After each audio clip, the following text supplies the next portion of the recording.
Good morning, guys! Happy Tuesday! So, ayan. Tsura ng nose ko ngayon. Mega pasa. Mega pasaan na. Yan, and super oily ng face ko. Pero nag-skincare ako kagabi. Kapag skincare pa ako. So, yeah. Ano bang ganap ngayon? Maglalaba ako. Isasalang ko pala yung mga pantulog na binili ko. Yun, kasi sasampay na dapat ni auntie, sabi niya. Hindi ko muna sinampay. Amoy ano pa eh. Amoy, tag doon. Amoy ukay pa, sabi ni auntie. Sabi ko, hindi, lalaban ko pa yan, auntie. So, yan. Hindi pa sana ako babangon kasi hindi rin ako bababa ngayon sa store. Shop and store, pinag-isa store. Yan. At ngayon, yung installation ng blinds na in-order ko. Sobrang bilis lang. Akala ko mga next week pa yun. Kasi 6 to 10 days daw eh. Pero, yung wala pang 1 week for installation na. So, yun. Kaya, mag-ano muna ako, magsisinop ako sa loob. Tatanggalin ko yung mga dapat tanggalin kasi, yun nga, mag-i-install. And, kailangan wala ng mga nakaharang doon. So, anyway, good morning, guys. Pagpasensya nyo muna mukha ko, ha? Mag-apa.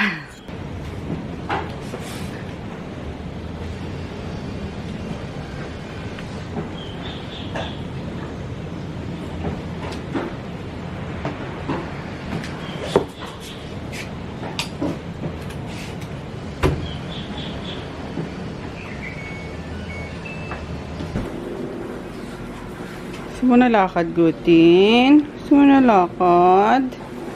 Kasi natin si Kuya Chris. Ayan, nakasalang na. Tapos, nagdala si Peter ng pandesal. Ayan, nandiyan na yung nag-i-install ng ng blinds. No more cortina. Char. Kasi tumatanggal na rin sa wakas. Morning. Ayan na yung blinds. Tulog pa si daddy. So, ayan tsura niya. Diba, mas malinis na. So, ayun nga. Lumabas na ako ng ng kwarto. Ayan. Nakabit na yung kahapon, diba? Yung blinds. Actually, ginabi sila kasi sobrang tigas ng nung paglalagyan ng blinds. Talagang nakailang ata sila, bili ng drill bits, literal. Kahit naman si Mang Boy na dito, sabi, ang tigas talaga nitong mga mga wall dito. Kahit si daddy, diba, pag nagbabare na siya, reklamo siya na matigas nga. Anyway, so ayun, nalagay naman na, and luminis ng tingnan yung kwarto namin, wala ng mga cortina, pati yung kay Chris, and then nabubuksan ko na yung ang ganda, yung likod. So, sobrang presko pala dyan. Kasi nga, may puno, yan, tapos lalo na sa hapon, pag mahangin, yan, papasok na yung hangin, hindi na puro electric fan lang. So, yun talaga yung goal ko. Kaya nakakatawa. Kaso, buti na lang guys pala. Nagpalagay ako ng blinds kasi hindi namin na-move yung drawer sa side ni daddy. Kahapon pag move, nakita ko yung saksakan, sunog, saksakan ng aircon. Kaya yun, hiningi ko yung contact ni Mang Boy. Tapos sabi ko, pa-check naman itong saksakan kasi papapalitan ko na din, and magpapadagdag ulit ako ng isang saksakan doon sa kwarto sa side ko naman. Kaya kasi ang saksakan doon nasa yung sa baba mismo ng aircon, yung sa side ko extension yung ginagamit namin doon.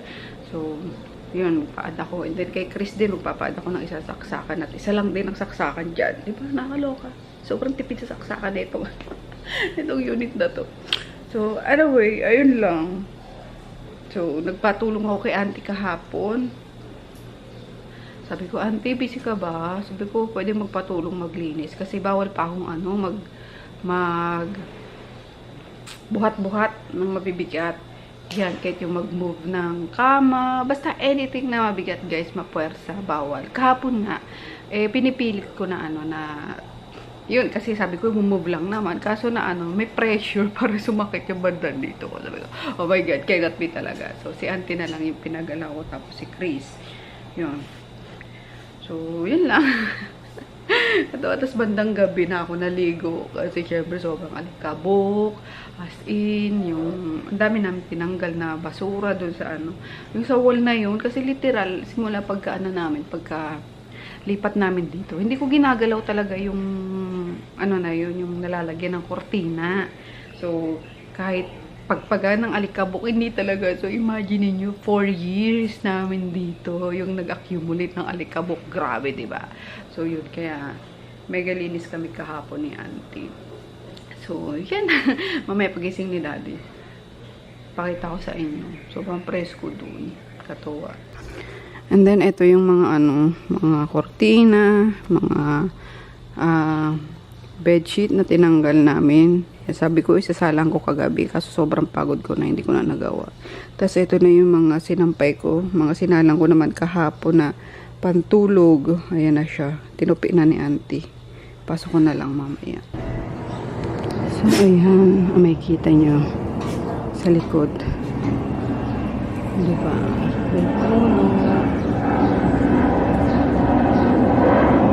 Hangin. Wala nang laman ng aming ref.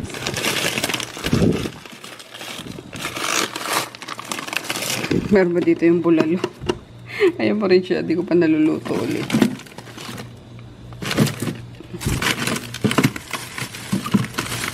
Ano? Uulamin na naman. Ito. Ito na naman. Tapos may ice candy ako dito. Yun. Ang gawa ni Nene. Sobrang sarap nito, guys. Mango Grahams.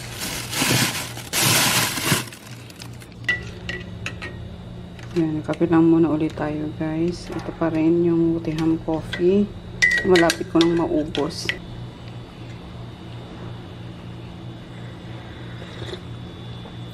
Nag-iisip ako ng lulutuin kung magpapabili ba ako kay Rico sa palengke or ayun, yung cheddar better. Kaso tanghali naman na sila gumigising. Kasi dati anong oras na natulog, alas 5 na ata, naramdaman ko. Gawa ng 3 PM din niya nagising kahapon. So, yun. Siyempre, hindi ka naman agad nakatulog kapag sobrang haba ng tulog mo. So, alas 5 na yan tumabi sa akin. Then, ayun nga, si Christine ganyan din. Alas 12 gumigising. Nakakaloka. Ito mga kasama ko, diba? Yan. Then, ayun nga. Magluluto ako, mag-e-effort pa ako ng bongga. Tapos bawal din kasi akong humarap sa ano sa kalan, yung mga expose ka sa init nga. So baka mag-order na lang ako. Yung ending mag-order tayo kasi halos same lang naman. Yung 300 pesos na budget ko for ulam na panggabi na rin yun, guys, ha, if ever. Yan, kunwari magsisigang ako, tinola. Yan. Eh ganun din naman pag umorder ka. Pero konti nga lang kapag umorder ka. Minsan, ano lang, isang kainan lang. Sumay na pa rin magluto. Pero, since tinatamad ako, order na lang. Pili ko nasa Don Carlos din ako.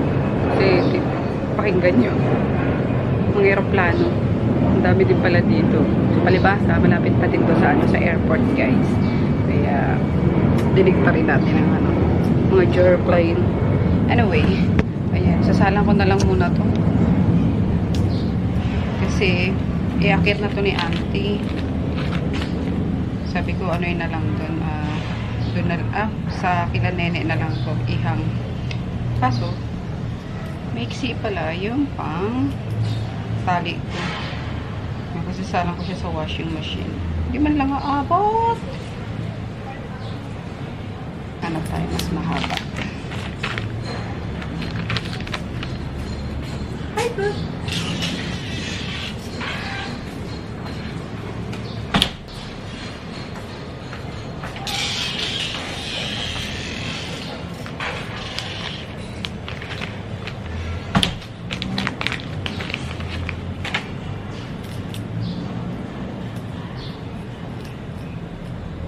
Wala akong mga pantali rito. Eh. Sayang naman kasi ito. Mahal pa man din. Ginayang ngayon. Pero okay na to.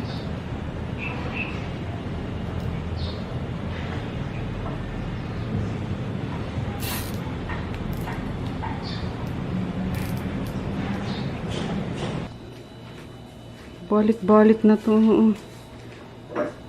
Yeah, magtitinda daw siya ng ano, ng ice candy. Verga. Kung ilan mapaubos nyo. Ano yan? Summer job? Hanap ko ng Jollibee. Summer job ba yan? Pwede naman, ganyan, oh. Kami nga, nung ganyang age sa inyo, ganyan din ang ginagawa namin, eh. Pag summer, eh. Tinda-tinda. Ayan. Paano gusto niyang mag-work sa ano? Summer job nga daw, gano'n sa Jollibee. Eh, wala naman ata ngayon sa ano, mga ganun sa McDo tsaka Jollibee. So, magtinda na lang siyang ice candy, kitita niya. So, ganyan din kami nun, guys. Mga ganyang itaran, mga ano pa nga, 7, 9, ganyan sa probinsya. Kita kami ice candy. At sa'yo kaya, di ba? For ano, banana Q, or kung ano-ano pang mga merienda na niluluto yan ni Mama. Push na. So, kailangan pa-experience natin sa kanila. It's fun, it's fun, it's fun. Hindi yun ano, hindi yun pang, ano? Hindi yun child, ano ba? Labor. Child labor. Yan. Nakatuwa kaya yun. Naboboring na siguro sa ano, sa kwarto niya. Nawa nakaka-computer. So, ayan, naalala ko tuloy nung bata pa kami. Siguro mga 7 years old talaga, guys. Nag-start ako magtinda-tinda. Alam mo yun, yung, paano ba sabihin yun? Yung mga tagto 250 before, na mga bilog-bilog na candy, yung mga chicharo, na ganan. Gagawa si Mama ng sausawan. Tapos magkano chicharo nun? Yung chicharo na parang cropek siya, tawagin dito sa Maynila. Parang 4 nun, 50 cents. Yan, tapos sasawsaw sa suka, ganyan yung mga tinitinda ko noon. So, ang puhunan ko noon, binibigyan ako ni Mama, 20 pesos, puhunan ko na yan. Pag summer talaga, nakabawal akong tumawa. Ayun, pero nakakatawa, diba? So, yun din yung napuntahan kong ano, landas sa pagbi-business. Kahit hindi tayo big time, pero, diba, na-try na ako, bata pa lang. So, yan. Basta every summer yan, magtitinda-tinda na ako, ganyan. Yung mga chocolates na mga kwadrado na ang isang pack is 250. Tapos, ibibenta mo siya ng 25 cents ata 50 cents isang square. Tapos, may tubo ka na 50 cents kada pack or parang piso din ata. Yung mga ganun. Di ba nakakatuwa na? Yan. Tapos, ayun, hanggang nagluluto na si Mama ng mga kamote Q, banana Q, turon, yan, tapos ice candy, yung mga nalalako namin nun. So, kahit nga hanggang college, sa sa palengke, yan, kape. So, basta yun. Naranasan namin yun, kaya nakakatuwa lang na game na game si Chris na gawin din yun. Hindi nahihiya kasi, ayun, wala ka dapat ikahiya. Diyos ko, sa panahon ngayon, kailangan matrain ka ng maaga para paglaki mo, hindi ka mahihiya sa mga gagawin mo sa buhay. Kumbaga, madiskarte ka. Kaya kailangan may diskarte ka sa buhay. Bata ka pa lang. Ayan, pagbaba na sana akong store. Makasalubong ko si Mang Boy kasi tinawagan ko siya kahapon na papaayos ko ngayon saksakan yung aircon namin. Tinarinig niyo. Yun, kasi nasunog talaga. Hindi pala nilalagyan ng adapter ang aircon. Nakakaloka. Kasi talagang masusunog yan. Hindi namin alam, guys. Sorry.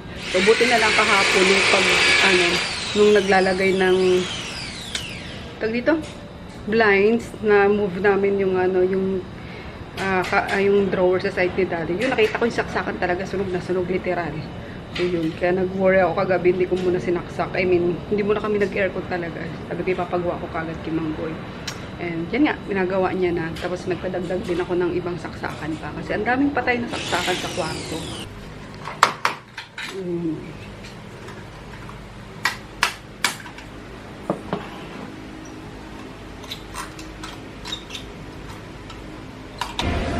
Okay, tayo sa taas, guys. Bibigay ko lang itong damit kay Chada. Kasama sa mga naupay kong white. Kaso hindi kasya sa akin.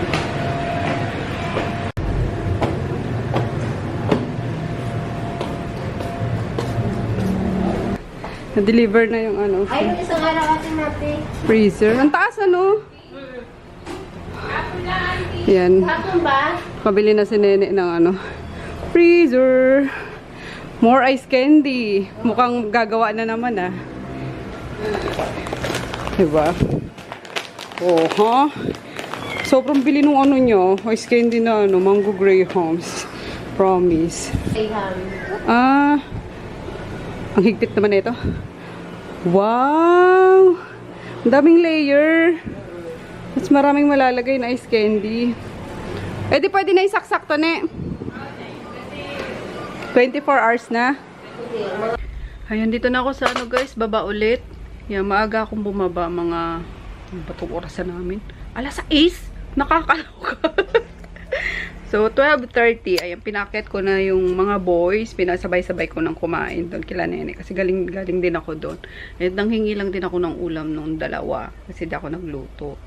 Yan, yung ninit ko lang yung, siguro yun, isang buwan ng ano. Isang buwan na sa ref. Pero hindi pa naman sira. So, ininit ko kanina yung ginataan kong ano ba yun? Intestine ng ano, ng baboy, isaw. So, yun. Nakain ko pa siya kaninang umaga. And, ayun nga, dito na ako. Tapos, update sa aking, ano, sa aking nose. So, ayan na siya. Konti na lang yung pasa. Yan, dito na lang. Tapos, yung sa under eye ko, surprisingly, hindi naman nagpasa. So, ayan lang. So, pawala na rin yan kasi 4th day na ngayon. So, yan, naglagay na rin ako ng cheek tint, lip-in cheek tint, and nagkilay na rin ako. Oy! Oy! Oy! Oy, nako! Lagot! Hi! Ala? Hindi, sapit lang naman yan. Clean up na, baby!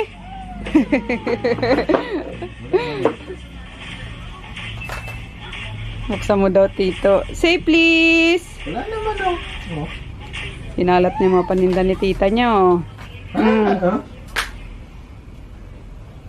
nga.